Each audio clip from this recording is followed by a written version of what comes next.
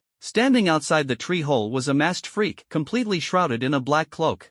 When did you get here? Are you a ghost or a fallen one? The bald man gave up perception, so he didn't know how long the other party had been there. Is it a ghost or a fallen one? Neither option leads to a good outcome. How much do you want to die? The newcomer was naturally neither a ghost nor a fallen one. It was the white mist drawn to this area by the guiding roulette. The first impression after being transported outside the tower was that the jungle felt extremely peculiar to Kevin. The distance between each plant was completely identical, and the canopy of the massive trees seemed to cover exactly the same area. Although these plants appeared to have diverse shapes, in reality, the space they occupied was entirely equal. Earlier, while looking at the tree hole, he had popped up this remark. Why are there only 3 members left in the 5-person squad? Why does the weak fallen repeatedly counterattack? Why were the return roulettes all destroyed? What kind of hardships lie behind the bald man's baldness? What unknown secrets are hidden beneath the rugged appearance of the bearded man? Is all this the distortion of human nature or the collapse of morality? Welcome to the world of Disciple 7. Disciple 7? This passage reveals quite a bit of information. The team has already suffered heavy losses, and the fallen did not wipe them out but chose to destroy their return roulettes instead. Moreover, this time, the fallen is Elijah's fellow senior disciple, that teacher's 7th disciple. Who are you? The one speaking was the tough captain of the 5-person team, Yangjin. Your Excellency? This person sure speaks in an old-fashioned way. Kevin glanced at Yangjin. The power of symbiosis, 3rd tier, 1st stage. It's a pity Hollywood went bankrupt 700 years ago and won't be making Wolverine 5 anymore. Otherwise, with such a classic tough guy image, it would be a shame not to act. I must warn you, he has a sudden impulsive thought. He wants to kill you and take your return roulette. However, he is currently very confused. The white mist wasn't surprised. If these 3 lost their roulette, it would mean they could never return. And with my appearance, as long as they know the code, they could bring people to rescue me. But now, I am an enigmatic masked figure, and no matter how exaggerated my behavior is, it won't have any impact. Even though the scavenger port inside the tower is live streaming, they can't hear the sound. You've already lost 2 companions, fallen due to your underestimation. A stage 3 level 1 companion force is inherently weak, and besides, you don't seem to have a good sense of direction. If I'm not mistaken, you've been here for over 4 hours. You'd better think carefully and avoid making a decision you'll regret. Yangjin was startled. The level of companion force could be discerned at a glance? Could it be a perception expert above stage 4? No, that's not right. A lone perceiver. How could they come to this area alone? This person is very strong. Yangjin came to a conclusion. Meanwhile, Kevin glanced at the bald man again. Power of companionship, 3rd tier, 1st stage. He indeed has contemplated death, but now his will to survive surpasses the other 2, so much so that he is willing to do anything. Current negative state, corruption. You'd better remember what I'm about to say, because at the end of the level, you must make a choice. Another multiple choice question? White Mist still didn't know what kind of question it was, so he looked at the 3rd person. Power of companionship, 2nd stage, 6th tier. Sexual fantasy object originates from Egypt, blue eyes and white hair. Attack power ranges between 2800 and 3500. Can be summoned through special spells, with a species requirement of dragon. Ignore the above. He is the most timid, docile, and normal one among the 3. Current state, sluggish. Oh, and he possesses an interesting talent sequence 777, Roulette of Joy and Sorrow.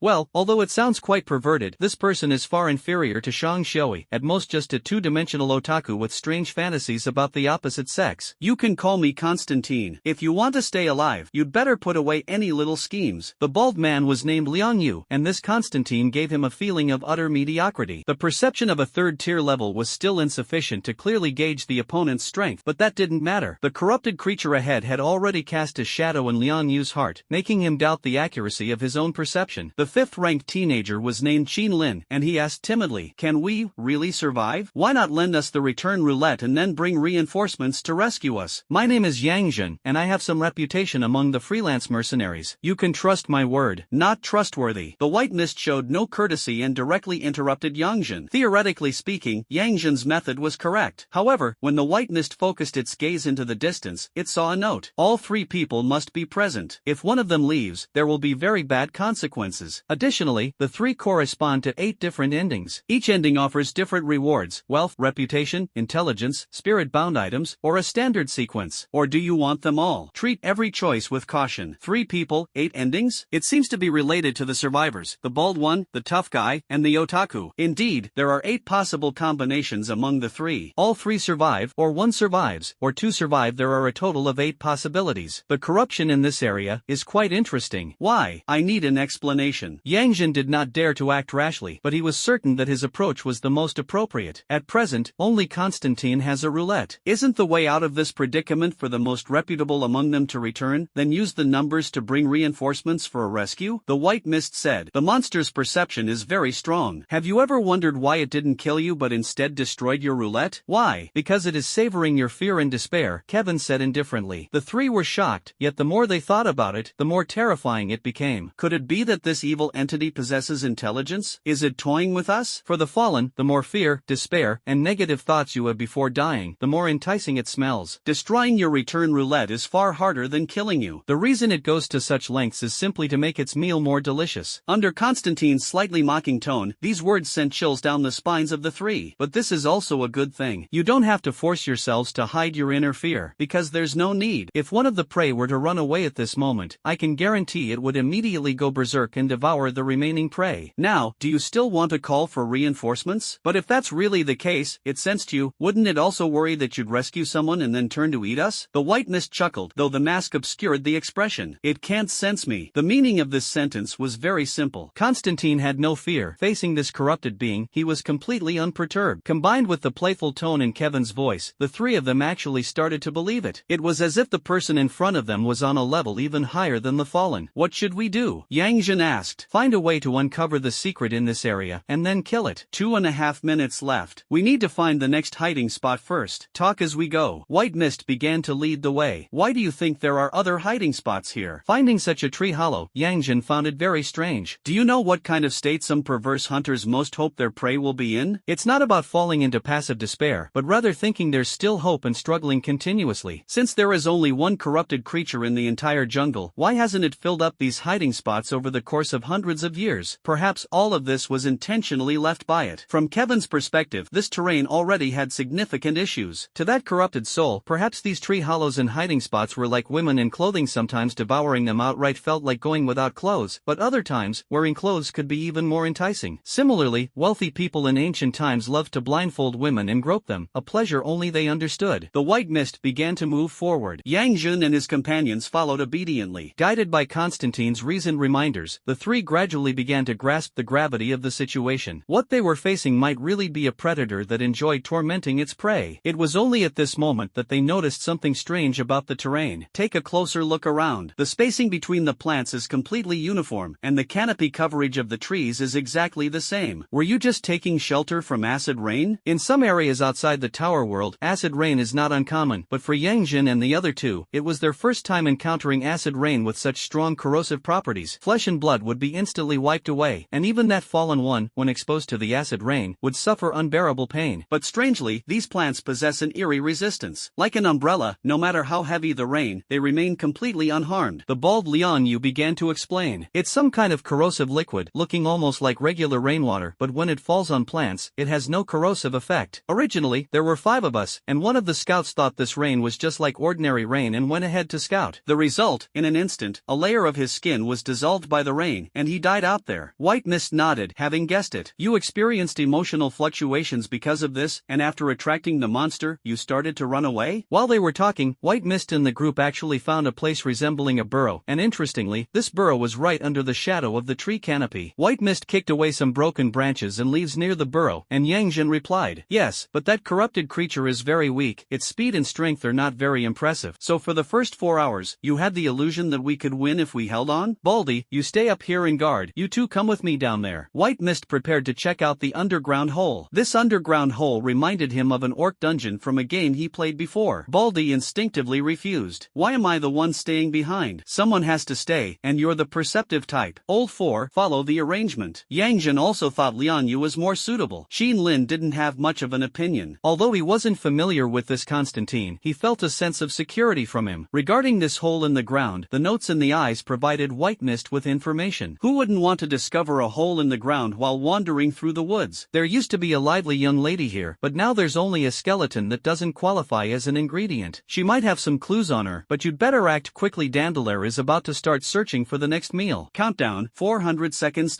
Dandelier? It seems to be Disciple 7. Elijah's appearance was not actually that of a Westerner. Although the body was no longer human, the White Mist knew it was an Eastern face. Could this Dandelier also be an Easterner? White Mist thought of something very strange. He had never been to the the upper 3 levels, but he knew the population on the lower level was the largest. He had never encountered people of other skin colors on the lower level. "I'll go first, you follow me." White Mist began walking into the ground hole. But at this moment, Yangjin stopped Kevin and said, "Let Qinlin go ahead, it's safer." Without the Eye of Prayer, Yangjin was quite worried about this underground cave. Now that he understood the twisted humor of the fallen, he had become very cautious. Kevin, who had guessed this point, didn't quite understand why Yangjin wanted Qinlin to go ahead. Seeing that Qinlin was not very resistant, Kevin suddenly thought of the reason. This person, who somewhat resembled Shang Shui, had a talent sequence with a very auspicious number, 777. The Wheel of Joy and Sorrow. 3 sevens symbolize luck, but the Wheel of Joy and Sorrow is not particularly fortunate. Kevin had reviewed the talent sequence list and memorized the contents of all sequences. Sequences numbered above 300 all had detailed explanations. The effect of the Wheel of Joy and Sorrow is that there is a 6/7 chance of encountering 77 times the misfortune of an ordinary person on that day. If misfortune is not chosen, but instead the remaining 1/7, then the person's good fortune will be 777 times that of ordinary times. In short, on that day, their chances of winning the lottery, finding money, or drawing a Blue Eyes White Dragon card are significantly higher than others. However, people do not envy this talent because the probability of misfortune is very high. When bad luck strikes, one might not even survive until the lucky day arrives. The White Mist remained silent, merely guessing that this person must be having a lucky day today. This is indeed a good thing. Especially after sacrificing 2 teammates, it seems this guy might undergo some kind of transformation today. The cave wasn't very dark because of the strange red glowing mushrooms growing on the walls. Kevin looked at these mushrooms, puzzled as to why they reminded her of platelets. "My name is Qinlin." Qinlin tried to speak to ease his fear. "You'd better hurry up. Baldy will sound the alarm soon," Kevin reminded. "All right." The tunnel twisted like a winding passage, but there were no branches or forks. In other words, if one wanted to hide here, there would be no room for maneuver. Before long, the 3 of them reached the deepest part of the tunnel. Under the red glow, Qinlin saw a skeleton. Normally, he wouldn't be afraid of such a thing, but this time he suddenly stumbled back several steps in fright, almost losing his balance. White Mist walked to the front, arriving before the skeleton, observing it. A woman's skeleton, dead for over 200 years, considered one of Dandelaire's collectibles. The rest of the collection is elsewhere. Oh, by the way, she also left behind a somewhat dubious last statement, that monster can regenerate infinitely. No matter how severe the injuries, it will recover quickly. However, if it comes into contact with rainwater, it will also suffer greatly and require some time to recover. White Mist's focus was on the note's description of the last statement, calling it dubious. This means that while the statement might very well be the experience summarized by predecessors who explored this place, it could also be wrong. White Mist asked, "Tell me about that fallen one. You fought it. What else did you discover?" "That fallen evil takes on a human form, with its entire body resembling festering wounds, like piles of rotting flesh. Its speed and strength are both very slow. At first, we indeed thought we could handle it and did suppress it for a while, but no matter what kind of injury it suffered, it would recover immediately. The most severe injury it sustained was caused by the acid rain when it snatched the second brother's corpse in the rain." Yangjin noticed that Kevin's gaze didn't seem to be fixed on the skeleton. Kevin listened to Yangjin's words and seemed to have thought of a possibility. This fallen evil possesses a monstrous level of regenerative ability. Almost all types of injuries cannot truly kill it, but acid rain can. Perhaps the only thing that can kill this corrupted creature is the world outside the tower itself. The damage caused by acid rain is something even that corrupted creature cannot easily recover from. In other words, as long as there is a way to lure it into an area covered by acid rain and find a way to keep it trapped in the rain, it can be killed. But how can the monster be kept in the rain? The current terrain and white fog are now clear. The intervals between all objects are consistent, and the intermediate interval areas are the acid rain coverage zones. Other areas, on the other hand, are acid rain isolation zones. Each area is of the same size, resembling the distribution of a chessboard. The black areas will be attacked by acid rain, while the white areas avoid the rain. However, acid rain does not always exist. Kevin touched his chin. From the very beginning, he had been silently counting the time, and soon he would face off against this fallen for the first time. It seems that the existing information is not enough to find a way to break the deadlock, and something just feels off. Why is there a note suggesting the message's authenticity is questionable? The information extracted from this skeletal last words does indeed match the information provided by Yangjin. Acid rain can kill the fallen, but the White Mist just had a gut feeling that something was wrong. His intuition had always been accurate, helping him avoid pitfalls many times. Next to the skeleton, there was a ring. The day before yesterday, Dandelaire graced this skeleton and left this ring behind. Such a small detail shouldn't have been overlooked, but the little fellow by your side has ridiculously good luck. This is a wedding ring. Whoever wears the ring will temporarily fall in love with the person who puts it on them. Enveloped by an intense sense of of marital bliss even if they are an inanimate object. But this only works outside the tower. Do you have a mental image now? Wait, you're not planning to use it for something naughty, are you? So that's the kind of person you are. What a coincidence, so am I.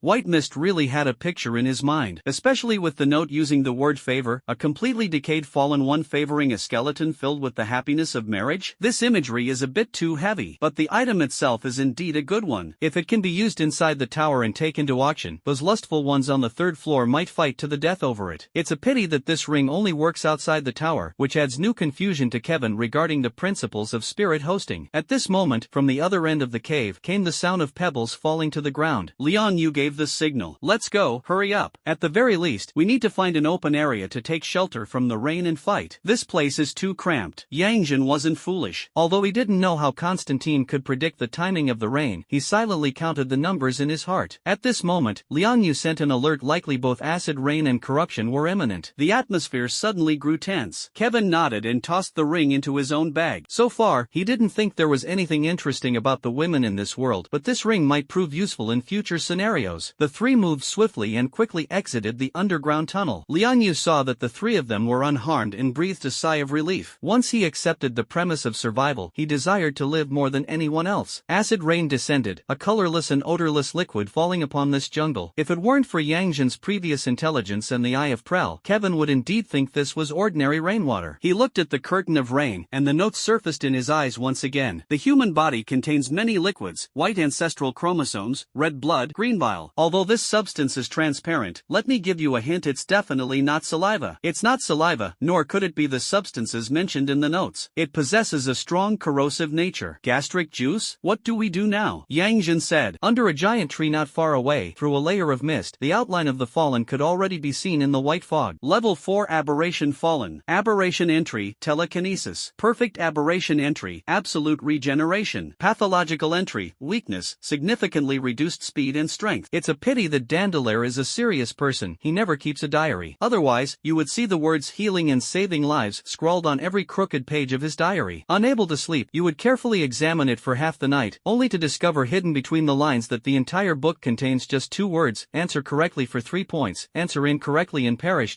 Goodness, even fill-in-the-blank questions are here. Under the influence of acid rain, Kevin noticed that Dandelier hadn't moved. The content in the notes, combined with the earlier encounter with Disciple 12 Elijah, made Kevin realize that all of this was related to eating. But if it's natural for the corrupted to eat people, why does Dandelier eating people require a special mention? Moreover, judging by the emphasis in the notes, this is a very important piece of information. There's nothing we can do now, we can only wait for the rain to stop. Unable to think of an answer, the White Mist responded to Yang Jin first. But once the rain stops, it will come over. By then, we... Before Yang Jin could finish his sentence, he suddenly remembered something. Since this Constantine is an expert, wouldn't he easily suppress this not-so-strong fallen one? White Mist understood Yang Jin's thoughts. He didn't want to confront the fallen just yet. It wasn't the right time. So he said, this fallen's combat ability is quite ordinary. In this chessboard-like terrain, it can't catch up to us. Let's just play hide-and-seek with it for now. We'll explore hiding spots, but during the process of heading to those spots, someone needs to go and distract it. Dandelier's mutation level was unexpectedly low, which puzzled White Mist. Elijah was level 6, the poor little one was level 9, and when facing the poor little one, the notes provided suggested abandoning the fight. When facing Elijah, the suggestion was to use external tools, but for Dandelier, there were no other hints. It seems it's not an illusion that Yang Jin and the others could counterattack, but rather that Dandelier is truly very weak. It's still unclear what the mutation entry is, but it seems to be a property beneficial to their side. Because of this mutation entry, Dandelier appears so frail. Another point worth noting is the distortion entry, Telekinesis. It seems this is the reason the trio's return roulette was destroyed. White Mist wasn't too worried about his return roulette being destroyed. As long as he kept a certain distance from Dandelier, Dandelier would be completely unable to sense him. But who will deal with him? Yang Jin asked himself. If he hadn't been affected by the negative attribute of chaos, he could still suppress this fallen evil. The negative attributes of the three were as follows. Yang Jin's was chaos, Qi Lin's was sluggishness, and the bald man's was rather peculiar fallenness. The White Mist still cannot be understood literally to mean what falling signifies. Yang Jin, you go. My sense of direction right now. I said, you go. The return wheel in my hand is our hope of getting back alive, and if any of you three hold the wheel, it will attract the evil fall. Only I won't. So unless you don't want to return, the containment work must be handed over to you. White Mist raised his hand and continued. Chaos actually just changes your perception of direction. You only need to figure figure out how much your current direction has deviated. White Mist began teaching Yangjin how to correct his sense of direction. He was well versed in it. This thing is like an outdated dance game from the previous life where you follow the arrow directions and press the corresponding arrows, but sometimes it requires you to press the opposite direction's arrow. Under the guidance of the White Mist, Yangjin realized that he seemed to have truly found a pattern. He was not someone who shirked responsibility, and Constantine's words were reasonable. So he said, "I don't know how long I can hold it off. Are you sure you can really get us out? Is there any other choice?" White Mist remained vigilant towards these three people, at least towards Yangjin and Liangyu. He always maintained his guard. The style of the notes, though quite unserious, was never without purpose. He still remembered that when he saw the tree hole, the notes mentioned the bald Liangyu and the bearded Yangjin, especially since there was another phase later, related to the survival of these three. "I'm afraid these two people each have their own little secrets, and both represent a certain variable, but that's what makes it interesting." On such a battlefield laid out like a chessboard, Kevin truly feels as if he's playing a game against that teacher. Yangjin saw Constantine's calm tone and steeled himself. "Alright, I'll hold it off. You guys go. But you'd better really be able to get us out of here." The White Mist didn't waste time with pleasantries. As soon as the rain stopped, it led the group diagonally toward the next shelter, avoiding even the slightest contact with the acid rain. Because it might be stomach acid. He was also pondering the notes. The information provided by the notes was actually quite limited. Most of the time, they merely posed a question, and whether he could make good use of these eyes depended on his own ability to solve the puzzle. The White Mist both guided the way and pieced together the clues. "I'd been to two areas before, but those areas were very similar to the real-world abandoned city streets and sewers, abandoned hospitals. Only here feels like a meticulously arranged chessboard. What kind of place would secrete stomach acid?" The first answer that comes to mind is, of course, the stomach. It is still unknown whether there exist colossal-sized corrupted beings among the fallen. In the sewers, the White Mist had seen the skeletons of giant beasts. Perhaps the group was inside a stomach? But if this is a stomach, then what role does Dandelier play? The White Mist turned back for a glance. Yangjin's movements were still somewhat clumsy due to the chaos, but compared to earlier, when even walking was sluggish, he had improved significantly. Dandelier, on the other hand, due to the pathological entry, weakness, was a level 4 fallen, yet was being suppressed by a chaotic level 3 warrior with companion power. The tough-looking Yangjin is actually the most alert among the group. After the arrival of the White Mist, he realized that everything in this world follows certain patterns, including the timing of acid rain. He began relentlessly driving the corrupted creature toward the acid rain zone. The White Mist noticed Yangjin's intentions but did not intervene. According to the current strategy, acid rain can significantly weaken this infinitely regenerating corrupted creature. But it is also possible that all of this was a flaw intentionally left by this top-tier hunter. The truth remains to be verified. At least before the next 4 hours arrive, there's no need to worry about falling into corruption, because Dandelier is indeed too weak. "Over there, it seems like there's a tree hollow," Lin pointed not far away. White Mist nodded. "Let's go in and take a look." The base of the tower, scavenging at the port. The livestream originally selling counterfeit goods was suddenly switched to another broadcast, leaving the audience somewhat confused. The perspective of the handcuffs was actually very similar to the livestream perspective from Kevin's previous life. One handcuff could clearly reflect Kevin's appearance, while the other would show what Kevin saw. On the screen, the former occupied a very small portion, located in the bottom right corner. Lu Chunzi was eagerly anticipating Kevin's debut, but this livestream had no sound, leaving the audience completely baffled. Although many people feel that this scene seems much more realistic than before, it doesn't look good. A livestream without a storyline is completely uninteresting, especially with the protagonist Kevin, a human-shaped risk avoidance machine. Most dangers are basically foreseen in advance. This greatly diminishes the livestream's impact. So far, they haven't even seen what the Fallen look like. Change the channel. I want to watch Royong's livestream sales. Yes,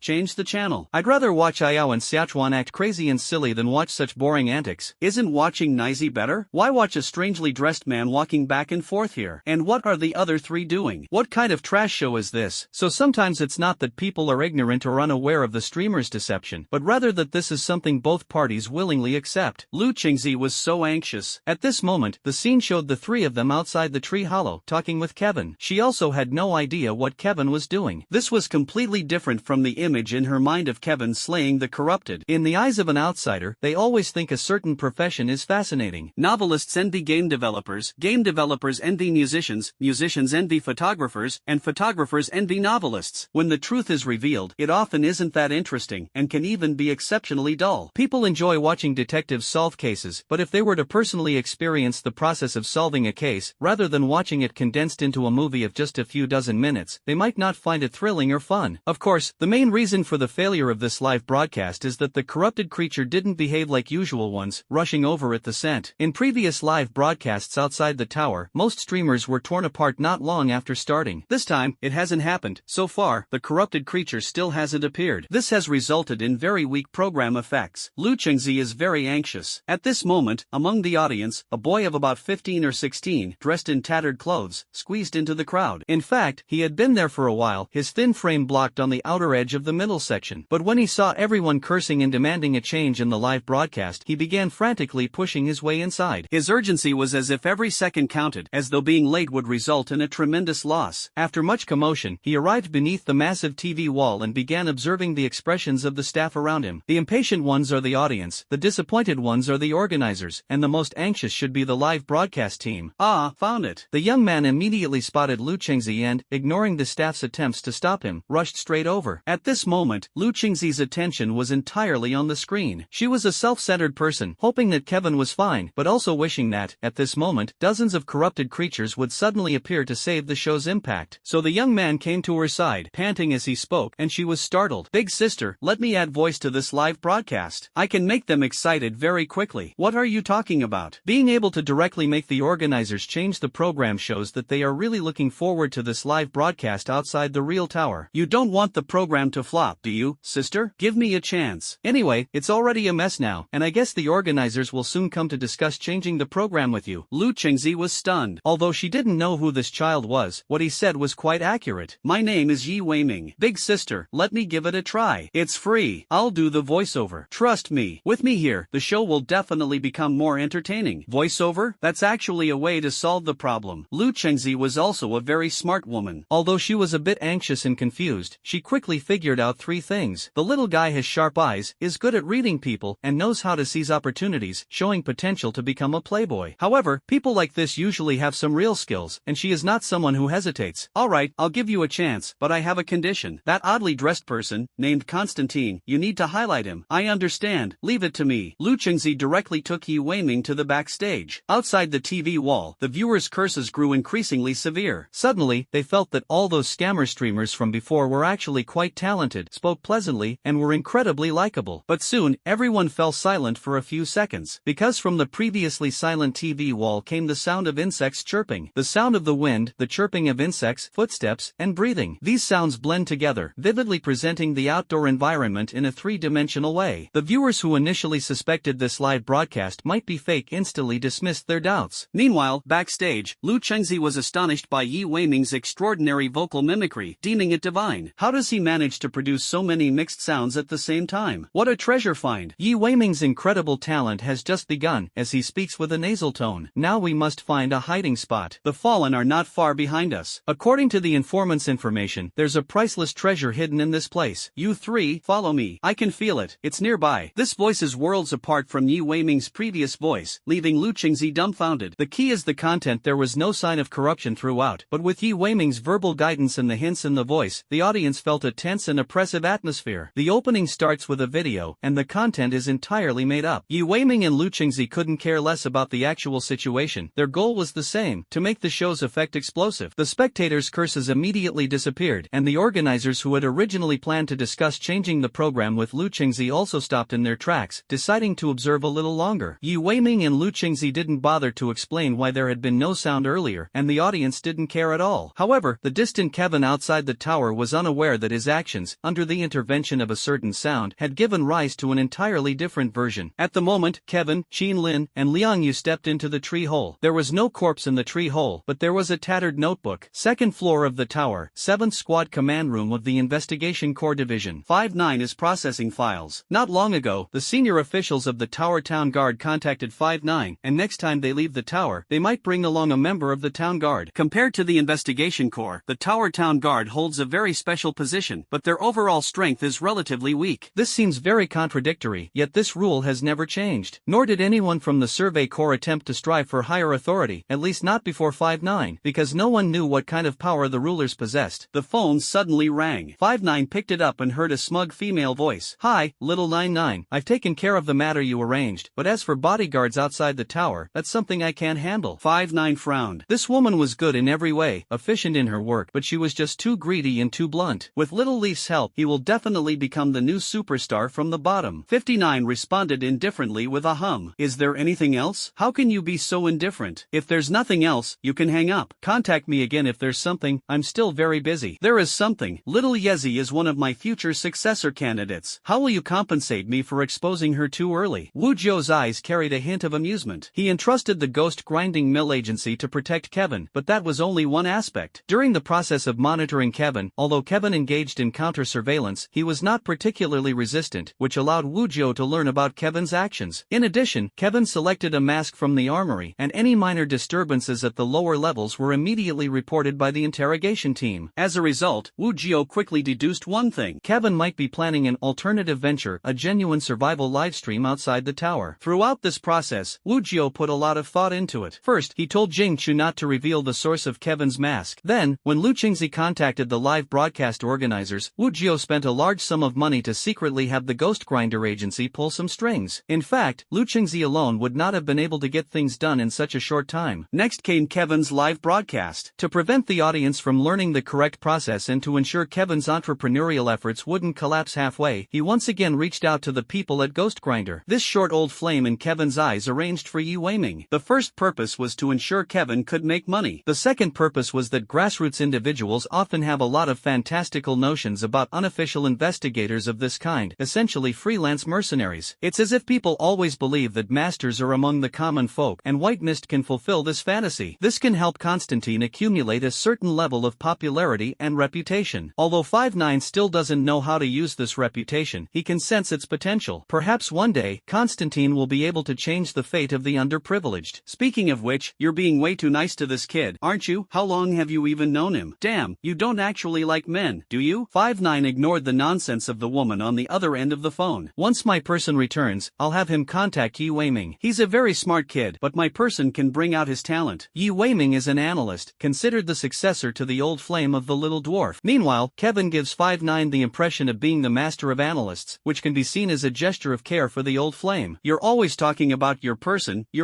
Then what am I to you? Tool person. Ignoring the anger on the other end of the phone, Wu Jiu decisively hung up. Outside the tower, an unknown jungle. Kevin and Liang Yuqin Lin walked into the depths of the tree hollow, which was larger than the one the trio had stayed in before. Inside the tree hollow, red fluorescent mushrooms also grew, giving the entire hollow a somewhat scarlet and eerie atmosphere. When you understand this area as a stomach, you should realize that the tree hollow, the giant tree, the tunnels, and the mushrooms all have roles they need to play.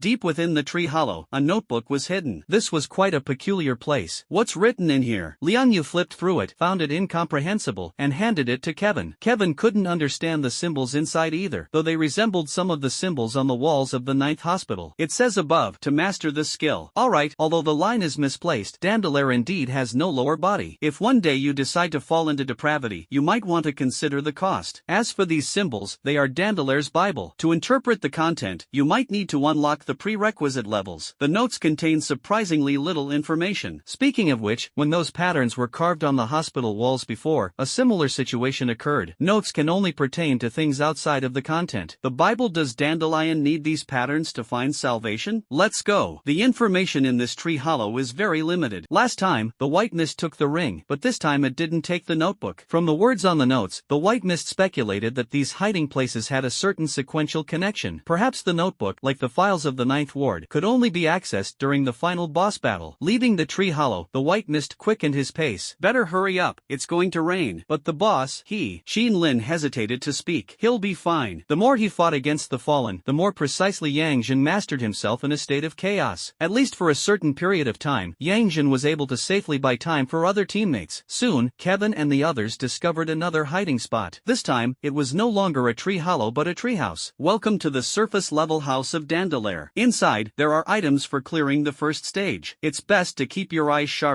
With the power of symbiosis, Kevin easily climbed up to the treehouse. Liang Yu did not follow. The treehouse was suspended on an unknown giant tree, and he always felt it was a target. The White Mist happened to want to separate Liang Yu and Xin Lin, so he said, "Then you stay below, ready to support us or assist Yang Jin." Liang Yu nodded and stayed outside the treehouse. The treehouse was very clean, and even the bloody smell outside had faded significantly. Ordinary treehouses, left uninhabited for a long time, would usually carry a decayed scent, but this room does not. The entire jungle is laid out like a chessboard, with each hiding spot corresponding to some information. This treehouse, however, is a supply spy house. Inside the house, there are 3 items. What are these? Lin could only recognize one of the 3 items, the return roulette. Meanwhile, in Kevin's eyes, the next puzzle appeared, with the notes for all 3 items being the same. Unlike last time, you can take all 3 items, but 2 of them will mislead you. Only one can truly help the 4 of you escape the predicament. The syringe contains a negative status clearing potion, the umbrella can shield against acid rain, and that round object is a usable return roulette dot. The puzzle is here again. Although 3 items can be taken, the other 2 items, if attempted to be used, are likely to cause the death of one of the 3 people. So now the question is, the roulette to remove debuffs, the potion to clear debuffs, and the umbrella to shield against acid rain. Choose 1 out of 3, only one item can lead them to the next stage. Lin's perspective and understanding were vastly different from that of Constantine. He recognized the return roulette but wasn't sure if it could be used. Why are these things inside here? Do you want to leave this place? White Mist did not answer Lin's question but instead posed one of his own. Of course I want to, but what if only you can leave and the other 2 have to die here? Well, can't you save everyone? Maybe I can't save that many people? The White Mist appeared very casual. 3 people, 8 outcomes. That is, 1 survives, 1 dies, 2 die, or all die, forming 8 combinations. The information provided in the notes seems to suggest that the number of survivors will influence some events that happen later. But there is a big question here. Why are these 3 people here? Is it because of the random rules outside the tower that I happen to be transported here? Or is all of this deliberately designed? Regardless of how it was arranged, this possibility indeed exists. Just like in the 9th hospital, there are also traces of deliberate arrangements. And another major point of suspicion. Will I passively choose one of the 8 endings, or actively make a choice? There is a significant difference between the 2. The former means that I strive to save the lives of 3 people, but ultimately, due to various miscalculations, 1, 2, or all 3 of them end up dying. The latter, however, means that he actively chooses a specific ending, such as deliberately sacrificing 1 or 2 people, or even deciding that all 3 deserve to die, so he saves none. If it's the latter, it means that at least one of these 3 people has a significant problem. Things are getting more interesting. Kevin became intrigued. If I can only save 1, I would choose to save you, but now you need to answer some of my questions. Kevin didn't think this old second-dimensional Lin could provide any valuable advice, but today's Lin is a lucky one, so perhaps it's worth considering. What's the problem? Lord Constantine, you're talking about possibilities, right? Just if, right? Actually, it's possible to save everyone, isn't it? Not bad. People who like Blue Eyes White Dragon Girl aren't too bad-hearted. These 3 items, 1 is the return roulette, 1 is the negative status clearing potion, and 1 is the acid rain-proof umbrella. How do you know that? You don't need to worry about how I know. Just tell me which thing you think is the most important. If this is true, then everything is important. The boss is affected by confusion, and Brother Liang is affected by emotional disorientation. With the potion, we can help them both recover. Also, I'm just guessing, but that monster seems to be very afraid of rainwater. If we have umbrellas, could we try luring the monster into the rain to kill it? Lin thought for a moment. As for the roulette, it would be great if there were 3 roulettes. With only 1, it doesn't seem very important. It's basically as expected. The roulette has the least significance. As long as the monsters are dealt with, even having just 1 roulette is fine. White Mist narrowed his eyes, a facial expression somewhat resembling 5 nines. His brain had already pieced together some clues. The mystery of the eerie jungle will soon be unraveled by him, with only one crucial piece of the puzzle left: the contents of Dandelaire's notes. This is a logic problem. If out of 3 items, only one can help me break through and achieve one of the 8 endings, then it certainly isn't the roulette, because once the roulette is activated, I can assert that the Fallen definitely has the ability to kill the other 2 people. Dandelaire himself may not be dangerous, but this area could possibly be alive. The bizarrely shaped giant tree, the red glowing mushrooms, and the peculiar phenomenon that even acid rain cannot corrode this is no longer a hint, but a clear indication that there is something wrong with this place. So choosing the roulette can only trigger 3 outcomes. The person using the roulette survives, and everyone else dies. And if returning the roulette is the wrong choice, then the most likely option should be the umbrella. At this moment, Lin happened to say, "Master, I think the umbrella should be the most useful. If we can only choose one thing that's the most useful, it must be the umbrella." Yes, the umbrella is the most useful. But there's a premise: the rainwater must truly be able to kill the Fallen. Dandelaire is clearly different from other low-level Fallen. Although it only has a level 4 distortion, it possesses a perfect distortion attribute, perhaps the handiwork of that teacher, making Dandelaire unique and intelligent. Then the question arises. Kevin smiled. "What do you think of this room, compared to the previous hiding spot?" "I can't feel it." "Can't you really feel it? Don't you think this room is unusually clean?" "Ah, now that you mention it, it does seem that way. The Fallen exudes a rotting aura from head to toe, but this room is very clean. Compared to the previous hiding spots, it's as if it hasn't been here. What do you think, Healy?" Lin shook his head in confusion. He had always been treated as a mascot and rarely participated in any interactions. The team members didn't really care about his opinions either. The white mist has an answer. The part about the fall into darkness has been connected. This room, the completely decayed Dandelier, has never been here. It might not even know what's inside the room. Or perhaps it does know, but out of some kind of reverence, some kind of curiosity, it has never entered here. Oh, and the note hints that this is Dandelier's apparent room, meaning it's just a facade. Combining Dandelier's twisted taste, its preference for slowly savoring the despair of its prey, along with the various warnings mentioned in the notes, White Mist suddenly understood. Acid rain, it's absolutely impossible to kill it. This also explains why Dandelier would snatch corpses in the rain. Acid rain can severely damage Dandelier, but Dandelier's regeneration speed surpasses the rate of corrosion. It's even possible that this pain brings it a peculiar sense of pleasure. Everything was a deliberate illusion created by Dandelier, trying to make people think it feared acid rain. And the final key information, Qin Lin's words. The negative attribute Yangjin is infected with his chaos. Did Lian Yu tell you that he is infected with emotional dislocation? Yes, but the two seem to still be under control. Lian Yu's negative attribute is corruption, yet he tells his teammates it's emotional dislocation? Why is he lying? This is probably related to the negative attribute of corruption. Corruption. Kevin doesn't know what the attribute of corruption entails, but based on the literal meaning, could it be the will succumbing to evil? In other words, if Lian Yu's negative attribute isn't removed quickly, could one of the three possibly turn into a traitor? In this case, the potion is inevitably going to be used. The multiple choice question has been solved, but Kevin didn't leave with the potion. Take the umbrella and the roulette. Oh, okay. Qin Lin did not understand the so-called multiple choice question. In his view, naturally, having all three things would be the best. Although Kevin knew that two of the items would lead to misleading errors, conversely, as long as he saw through Dandelier's tricks, he could also mislead the other party in return. When it comes to acting skills, Kevin is not afraid. Now only one final question remains. If acid rain cannot kill Dandelier, what can? While Kevin was leading the three in a desperate fight for survival, on the other side of the tower, at the midpoint of the scavenger port, the story took a completely different turn. This boy, skilled in mimicry, demonstrated with great prowess what is meant by enterprise-level understanding. When Kevin entered the first tree hollow to examine the woman's skeleton, Yi Weiming, with reddened eyes and a choked voice, said, "It's the remains of a teammate. Good brother, I'm sorry I'm late, but I, Constantine, swear on the dignity of the free mercenaries. I will personally slay that corrupted beast." When Yangjin was dragging the corrupted beast, "Go! You all go quickly. I'll cover the rear. Old Kong, the rest is up to you. If I make it back alive, I'll definitely drink to my heart's content with you all. Haha, you filthy beast, come on, your grandpa is right here." Combined with Yangjin's tough guy image, it unexpectedly fits perfectly. Though the lip movements don't match, the audience doesn't care and is thoroughly entertained. Some viewers even commented, "Damn, it's so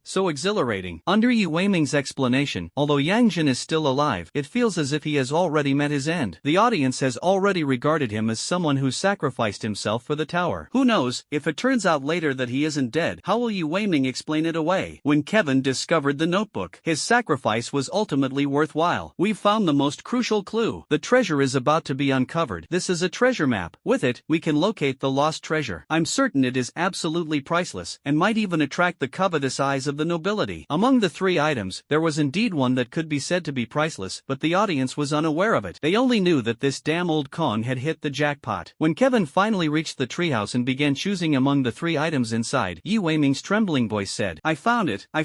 I didn't let your sacrifices be in vain. I didn't betray your trust." Although in reality Kevin appeared calm and composed, with the mask on, who could tell? The viewers only felt that Constantine was full of flesh and blood. The entire story, though rarely showing signs of corruption, was still full of twists and turns. In fact, the White Mist only felt that this exploration was even more boring compared to the Ninth Ward. In short, the treasure hunt inside the tower had reached its climax. Meanwhile, the rescue operation outside the tower was also nearing its conclusion. Outside the tower, an unknown jungle. Acid rain falls once again, and the dense foliage on the treehouse completely blocks it out. Under the giant tree, Lian Yu's lips turn purple. His heart is enduring torment. "I will die here. That corrupted one simply can't be killed. We can't go back. There's only one roulette. Who will Constantine give it to? Probably to Yangjin, right? That damned Yangjin. He caused second brother's death. Both second brother and I were scouts. Second brother was better at strategy, while I was better at perception. If I had been the one scouting, maybe he wouldn't have died. But Yangjin insisted on sending second brother. And third brother, so pitiful. Wasn't it just because he said sister-in-law was beautiful behind her back? When that corrupted one attacked, they actually made third brother cover the rear. Fifth brother isn't any better, relying on his luck, the most useless one, yet he survived until now. Why am I the one who is corrupted, while he is merely slowed? Corruption is actually an extremely rare negative attribute. Once it descends, it breeds hatred toward one's own kind. If she doesn't return to the tower soon, she might even succumb to corruption. Freelance mercenaries are all self-taught and lack the equipment of the Survey Corps, so Liang Yu is unaware that her emotional fluctuations have already reached dangerous levels. The more I interact with people, the more I understand the despicable nature of humanity. Foolish and ugly humans, and those nobles they sit high above, enjoying the fruits of our labor, while we risk our lives outside the tower to earn money. Why? When I return to the tower, I will make sure to. Abruptly, her words stopped. As the reagent was injected, Liang Yu's mind suddenly went blank. It seemed as if, in an instant, he lost connection with the outside world. A few seconds later, the blankness in his consciousness gradually dissipated. His purplish lips also slowly returned to normal. Don't let your thoughts wander on rainy days. Kevin's tone was as indifferent as ever, and he didn't explain anything to Liang Yu. When the reagent was removed, Liang Yu and Xin Lin both breathed a sigh of relief. Xin Lin wondered how Constantine had known that this reagent was meant to suppress negative emotions. Fortunately, it truly was a suppressant and not some strange injection. Liang Yu was deeply shocked upon realizing the changes within himself. How many secrets does Constantine have? Has his negative attributes been removed? There is no longer any resentment or hatred in his heart, and he is even surprised at why he would think of those thoughts that he really shouldn't have had. Those ideas were far too rebellious. The value of this reagent is immeasurable. Liang Yu can imagine that if the item just now could be mass-produced, the investigation corps might be able to venture into the purple zone. No. According to rumors, the ace of the investigation corps, that short guy, might even be able to enter the red zone. What truly hinders humanity are the negative attributes, the powerful rules of the world outside the tower. But just now, was this rule temporarily suppressed? Liang Yu looked at the reagent in the white mist's hand, which had no markings. Was this reagent discovered by you up there? Yes, Lord Constantine immediately recognized the purpose of these things. Brother Liang, are you feeling better? Liang Yu nodded in shock. Much better, thank you. Just now, I almost made a big mistake. If those thoughts were allowed to spread, Liang Yu could feel that he might truly stop being human. Thanks to Kevin's injection, he had actually guessed that the reagent might not belong to Constantine himself, but Xiao Wu's words revealed one piece of information. Constantine knew the purpose of this thing. This indicates that he had seen it before. Liang Yu began to reassess this mysterious reinforcement in his heart, speculating that this might be the effect of the wheel of joy and sorrow. Although he had lost two old teammates, he had gained a true powerhouse in return. Kevin was still unaware of what the other party was imagining. His gaze kept searching for the next hiding spot. All the information is almost connected, but one crucial piece of the puzzle is still missing. Once this piece is found, Dandelion's secret can be unraveled. That tattered notebook is filled with strange symbols. The entire Ninth Asylum is also marked with similar symbols. In the Ninth Asylum, I once entered Hong Yin's memories. This might be related to Hong Yin's abilities, but perhaps it is also connected to those cursed patterns. That notebook might just be an entry point to memories, but he lacked a key. The boss is still fighting that Fallen. As a third-tier perceiver, Liang Yu could only barely sense the presence of the leader and the Fallen. Kevin nodded slightly, his gaze piercing through the acid rain as he continued searching for clues. He had a premonition that time was running out. From the previously discovered hiding spots, it seems Dandelier has a certain degree of obsessive-compulsive tendencies. Each hideout is distributed diagonally, in all directions. I've covered 4 corners, so there must inevitably be 4 cardinal directions left, containing clues. With this thought, White Mist took a few steps back and began adjusting his direction. In his mind, he constructed geometric patterns, calculating the size of the entire space. The entire area unfolded in White Mist's consciousness like a black and white chessboard. Before long, White Mist pinpointed the exact locations of the 4 hiding spots. He looked toward the south. There is indeed a burial crypt over there, containing the remains of a mercenary, but you already know Dandelier's little tricks, so there's no need to go.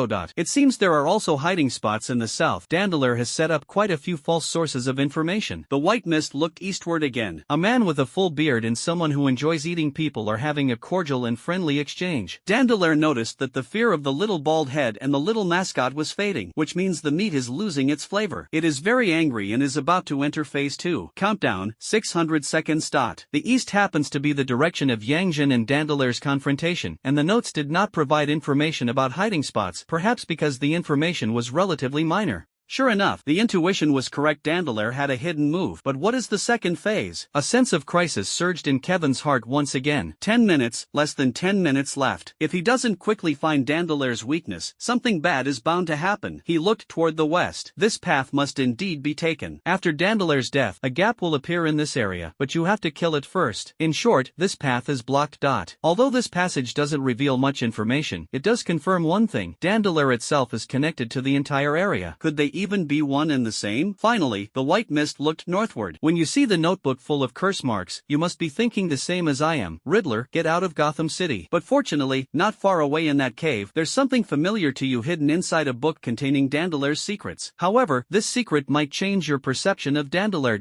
As soon as the rain stopped, the white mist headed straight for its destination. He had already thoroughly familiarized himself with the terrain of this area, a symmetrical chessboard, while their confrontation with the corrupted felt more like an asymmetrical competitive game. The two forces, one playing the role of powerful monsters, the other as weak survivors. It was very monotonous, but time was pressing. White Mist didn't pay much attention to the last remark. After seeing Hong Yin's file, he also changed his opinion of Hong Yin. But humans are humans, and the fallen are the fallen. Between the two, 5-9 believes there is an absolutely unambiguous boundary, while White Mist thinks, short guy +1. Sir, where are we going now? Kevin's voice, after slight processing, didn't sound too old, but neither did it seem very young, especially with the consistently calm demeanor and steady, orderly tone. Lin always felt that this person was at least 30 years old. Just follow me. Within 10 minutes, the truth about Dandelier hidden by the orchestrator must be found. Healing and saving lives, eating people. He recalled the contents of the notes, combined with the last sentence and the remarks, faintly sensing that Dandelier might have an extremely complex past. Yang Jin's situation was dire. His body, riddled with rot and covered in pus and decaying flesh, was repeatedly pushed into the acid rain by Yang Jin himself. Dandelion's face was obscured by what looked like pustules, rendering his features indistinguishable, yet he still emitted sounds that seemed to be of pain. But this guy just won't die. Yang Jin gradually grew suspicious. Could this acid rain really kill him? The rain stopped. The pustules and rotting flesh on Dandelier's face, corroded by the acid rain, quickly grew back into festering, blood-soaked flesh. It showed no expression, merely standing in the area originally covered by acid rain, staring fixedly in a certain direction. The one who kills you won't be me. Dandelion, who had remained silent all along, suddenly spoke human words. Yang Jin looked utterly stunned. This was the first time he encountered a fallen capable of speaking. In the areas he had visited before, he had encountered fallen with 4th-level mutations, but none of them possessed intelligence. Most fallen are purely predators. The prey my master awaits has changed the flavor of my prey. But that's okay, the scent of betrayal is even more enticing. Rotten flesh revealed purple-black veins. Those disgusting, pustule-like bodies of flesh began to mutate rapidly, unexpectedly emitting a crystalline glow. Yang Jin had a bad feeling. It was as if a layer of crystalline armor was slowly covering the entire body of the corrupted being. This is a chessboard, and I am willing to become my master's pawn, for he will surely lead us to destroy the damn tower. But what about you? Yang Jin, who had initially felt hope suppressing his fear due to Constantine's arrival, once again shuddered. This fallen creature has indeed been toying with its prey. Dandelier let out a chilling laugh, repeating once again, it won't be me who kills you. Yang Jin began to flee frantically, but Dandelier did not pursue. It is like those giant trees, becoming incredibly hard, as if it has become part of the entire area. No matter how Yang Jin tries to escape, he can always hear Dandelier's mocking in his ears. The eerie northern corner of the jungle, the white mist finally found the last stronghold. Unlike the wooden huts, tree holes, and underground lairs of other strongholds, this one seemed completely out of place with the jungle's environment. It was a square-shaped house, with light able to stream in through the low windows on the walls. The door of the house was open, but everything inside was pitch black, as if the light had been completely swallowed. Liang Yu said tremblingly,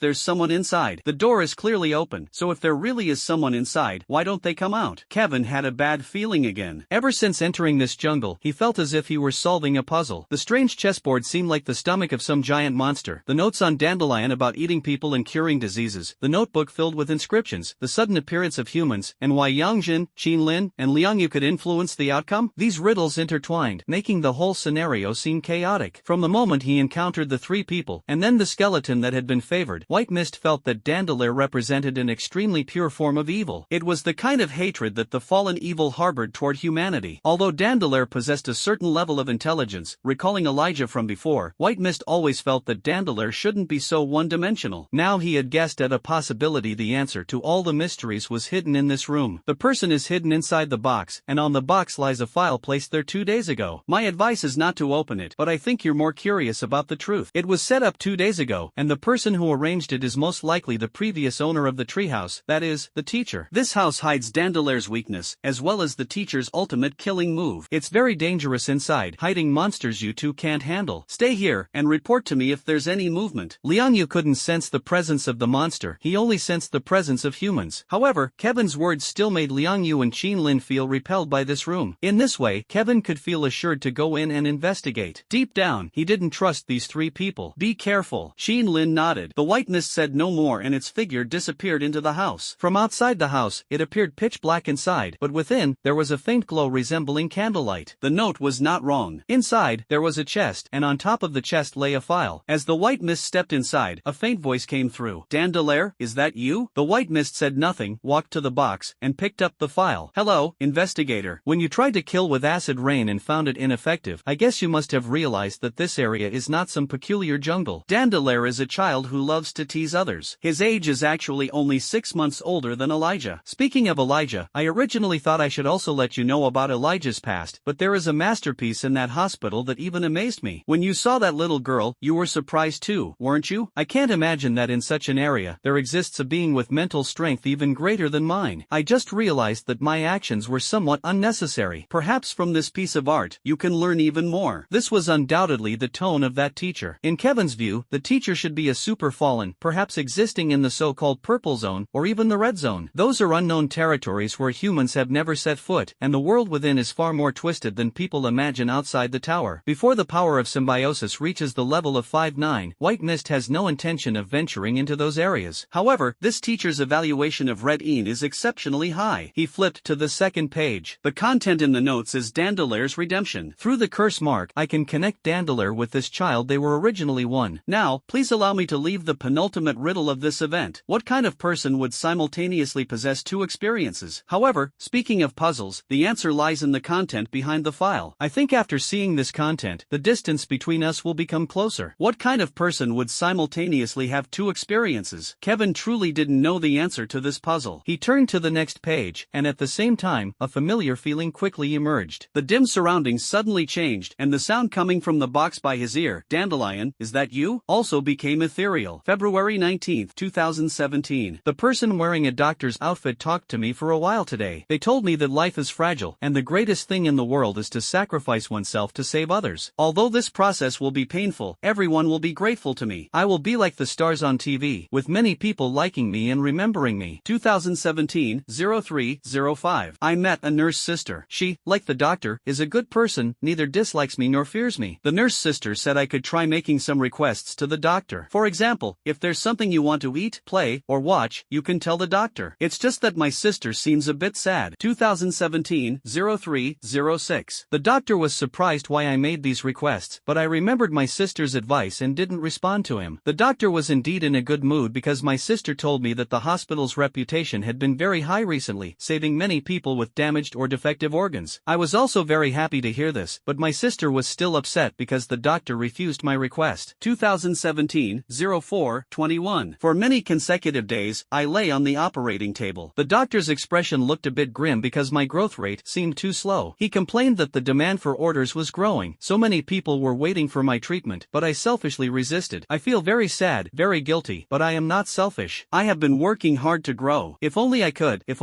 recover a little faster, it would be great. I don't want the doctor to be angry. 2017-06-04. I feel somewhat weak. I told the doctor I was a bit hungry. I didn't want to lie on the operating table. The doctor looked stern and asked me, there are so many people waiting to be saved. If we delay, they will soon die. I understand the meaning of death. It is falling into a deep sleep, never to wake up again. That's too lonely. I don't want them to die. 2017-07-07. Today is a day off, but I really want to leave here. I miss my sister so much. I really want to talk to her. But my teeth and tongue have been pulled out, and my eyes have been removed. These days, I am too weak. It will take some time to regrow my eyes and teeth. 2018-05-09. The person wearing a doctor's outfit talked to me for a while today. They told me that life is fragile, and the greatest thing in the world is to sacrifice oneself to save others. Although this process will be painful, everyone will be grateful to me. I won't be hated by people like those monsters. 2018-05-10. I met a nurse sister. She, like the doctor, is a good person, neither dislikes me nor fears me. The nurse sister said I could try making some requests to the doctor. For example, if there's something I want to eat, play with, or a story I want to see, I can tell the doctor. It's just that my sister seemed a bit sad. She said to me, you have to remember. 2018-05-11. I feel like I really have forgotten something. I expressed my doubts to the doctor, saying that it seems I've forgotten something. The doctor's expression turned very grim, and he left in a hurry. I must have said something wrong, but